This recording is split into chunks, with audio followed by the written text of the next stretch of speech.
ニラ独特の風味とタレの旨辛が癖になる味。おつまみにしたらビールが無限にいけそう。ご飯に乗っけるのもおすすめです。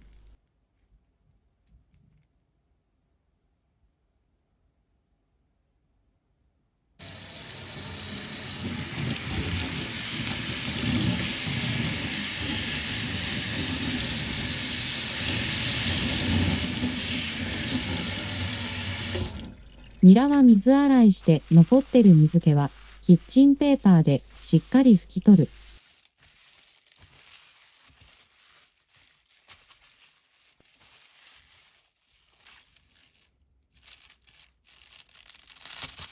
ニラは5センチメートル幅に切ります。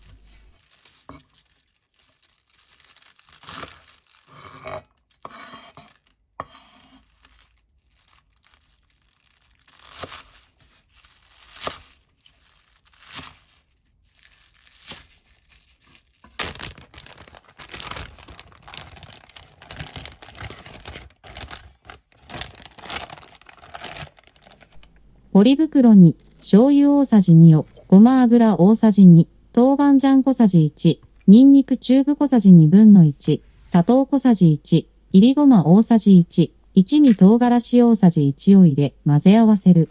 あとはニラを入れて調味料としっかり揉み込み、冷蔵庫に入れて1時間つけたら出来上がりです。容器で混ぜ合わせるより、ポリ袋で揉み込むことをお勧めします。辛さ具合は、豆板醤と一味唐辛子で調整してください。こうすることによってニラから出た水分と調味料が合わさったタレが、ニラにまんべんなく染み渡ります。